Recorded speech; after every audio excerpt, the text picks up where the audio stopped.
Hello everyone, welcome to Sadish Kumar Education. இந்த வீடியோவில் நம்ம என்ன பார்க்க போகிறோம்னா 10th ஸ்டாண்டர்ட் மேக்ஸ் சாப்டர் 3 அல்ஜிப்ராவில் எக்ஸாம்பிள் சம் 3.6 தான் பார்த்துட்டு இருக்கிறோம். So solve the given system of 3 linear equation in 3 variables. Okay, இந்த மூணையும் சால்வ் பண்ண சொல்லி XYZக்கு என்ன வேல்யூஸ் கிடைக்கும்னு சொல்லி செக் பண்ண சொல்கிறாங்க. ஸோ ஃபஸ்ட் நம்ம சால்வ் பண்ணலாம். ஃபஸ்ட்டு கிவன் எழுதிக்கலாம், ஏன்னா கொஸ்டின் கொடுத்துருக்கிறது அப்படியே இருக்கும். 3x + y - 3z = 1 minus 2x minus y plus 2z equal to 1 minus x minus y plus z equal to 2. So இது வந்து equation number 1, equation number 2, equation number 3.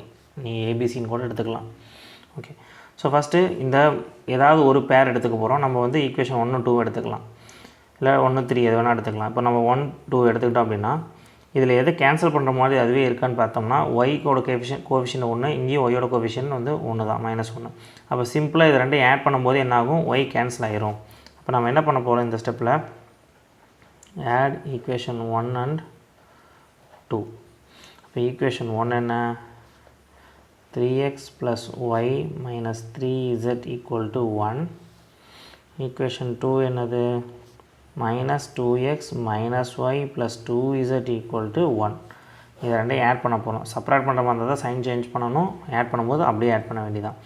Okay, so அப்போ 1 + 1 என்ன ஆயிரும், 2 ஆயிரும். -3z + 2zனா -z, ஒய்யும் கேன்சல் ஆயிரும். 3x - 2xனா x. So என்ன கிடச்சிருக்கு, x - z = 2ன்னு கிடச்சிருக்கு. ஓகே, இது வந்து ஈக்குவேஷன் நம்பர் 4ன்னு வச்சுக்கலாம். இப்போ அடுத்து ஈக்குவேஷன் 1ஐயும் 3ஐயும் எடுத்து சால்வ் பண்ணலாம். ஏன்னா இதுலேயும் +y இருக்குது, இதில் -y இருக்குது. சிம்பிளாக இதை ஆட் பண்ணும்போது என்ன ஆயிரும், y கேன்சல் ஆயிரும். Okay, so next add equation 1 and 3. அதே மாதிரி தான் ஈக்குவேஷன் 1 எடுத்து எழுதுகிறேன். 3x + y - 3z = 1. ஈக்குவேஷன் 3 எடுத்து எழுதுகிறேன். -x - y + z = 2. ஆட் பண்ண போகிறோம், அதனால் அப்படியே எழுத வேண்டியதான். 1 + 2னா 3, -3z + zனா -2z, y கேன்சல் ஆயிரும். 3x - xனா 2x. இது வந்து ஈக்குவேஷன் நம்பர் 5ன்னு எடுத்துக்கலாம். இப்போ இந்த ஈக்குவேஷன் 4 5 பார்த்தீங்கன்னா based on x and z இருக்குது. வேரியபிள்ஸ் வந்து பார்த்தீங்கன்னா xz தான் இருக்குது. இப்போ இதை ரெண்டையும் நம்ம சால்வ் பண்ணும்போது நமக்கு ஆன்சர் கிடைக்கும், ஏதாவது ஒரு வேரியபிளுக்கான ஆன்சர் கிடைக்கும். ஓகே, இப்போ இதை ரெண்டையும் சால்வ் பண்ணோம் அப்படின்னா இங்கே 2x இருக்குது, இங்கே ஒரு x தான் இருக்குது. அப்போ ஈக்குவேஷன் 4 வந்து 2ஆல் மல்டிப்ளை பண்ணிட்டோம் அப்படின்னா நம்ம ஈஸியாக சால்வ் பண்ணலாம். அப்போ நான் என்ன பண்ண போகிறேன், இதை நம்ம சப்ராக்ட் பண்ணிக்கலாம்.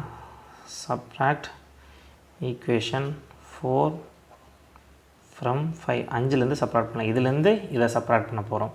ஓகேவா, அப்போ ஈக்குவேஷன் 5 எடுத்து எழுதுகிறேன் டைரெக்டாக. ஈக்குவேஷன் 5 என்னது, 2x - 2z = 3. ஈக்குவேஷன் 4 தான் நான் 2ஆல் மல்டிப்ளை பண்ண சொன்னேன், அப்போ தான் வேரியபிள் கேன்சல் பண்ண முடியும். ஸோ எக்ஸை 2ஆல் மல்டிப்ளை பண்ணால் 2x, இசட்டை 2ஆல் மல்டிப்ளை பண்ணால் -2z, 2ஐ 2ஆல் மல்டிப்ளை பண்ணால் 4. எதுலேருந்து எதை வேணால் செப்பரேட் பண்ணலாம், இப்படி தான் இல்லை. ஓகே, இப்போ செப்பரேட் பண்ணும்போது நம்ம என்ன பண்ணணும், கீழே சைன் சேஞ்ச் பண்ணணும். ப்ளஸ்ஸை மைனஸாக மாற்றியாச்சு, மைனஸை ப்ளஸ்ஸாக மாற்றியாச்சு, இதை மைனஸாக மாற்றியாச்சு. ஸோ இப்போ சால்வ் பண்ணிட்டு வரும்போது 3 - 4 அப்படின்னா ஆன்சர் என்ன வரும், -1 வரும். -2z இது கேன்சல் ஆகிரும், இது வந்து கேன்சல் ஆச்சுன்னா 0ன்னு வரும். ஸோ சொல்யூஷன் பார்த்தீங்கன்னா என்ன கிடச்சிருக்கு, 0 = -1. 0னா 0 தான் வரணும், இல்லை -1னா -1 வரணும். ஸோ இப்போ 0 = -1, இது திஸ் இஸ் கான்ட்ராடிக்ஷன், இந்த மாதிரி வராது. அப்போ அப்படி என்னன்னு பார்த்தீங்கன்னா த சிஸ்டம் இஸ் இன்கன்சிஸ்டன்ட். இந்த மாதிரி ஒரு பிளேன் வந்து இன்டர்செக்ட் ஆகவே ஆகாது, இல்லாட்டி வந்து இதுக்கு வந்து சொல்யூஷனே இருக்காது. நீங்கள் இப்போ நான் ஒரு பிக்சர் கொடுத்துருப்பேன், புக்லேயே எக்ஸாம்பிளில் இருக்கிறது தான். ஸோ நோ சொல்யூஷன் போட்டிருக்கும், many solution, 1 solution, no solution. அப்போ நோ சொல்யூஷன்னா ஏதாவது 2 பிளேன் 3 பிளேனில் வந்து பார்த்திங்கன்னா ஏதாவது 2 பிளேன் மட்டும் இன்டர்செக்ட் ஆகிட்டு இருக்கிற மாதிரி இருக்கும், இல்லாட்டி எல்லாமே பேரலாக இருக்கிற மாதிரி இருக்கும். இந்த மாதிரி இருந்ததுன்னா இந்த சிஸ்டம் இஸ் இன்கன்சிஸ்டன்ட். அப்படின்னா என்ன அர்த்தம், சொல்யூஷன் கிடையாது, இட் ஹேஸ் நோ சொல்யூஷன். இந்த சம்முக்கு சொல்யூஷன் கிடையாது. ஸோ இதை கண்டிப்பாக நீங்கள் எடுத்து எழுதணும். ஸோ உங்களுக்கு புரியறதுக்காக அந்த பிக்சரும் கொடுத்துருப்பேன். புக்கில் கூடிய எக்ஸாம்பிள் சம் தான். ஸோ ரொம்ப ஈஸியான சம் தான். எக்ஸாமில் கிட்ட அழகாக ஸோ ஸ்டெப் பை ஸ்டெப்பாக பார்த்துட்டே வாங்க.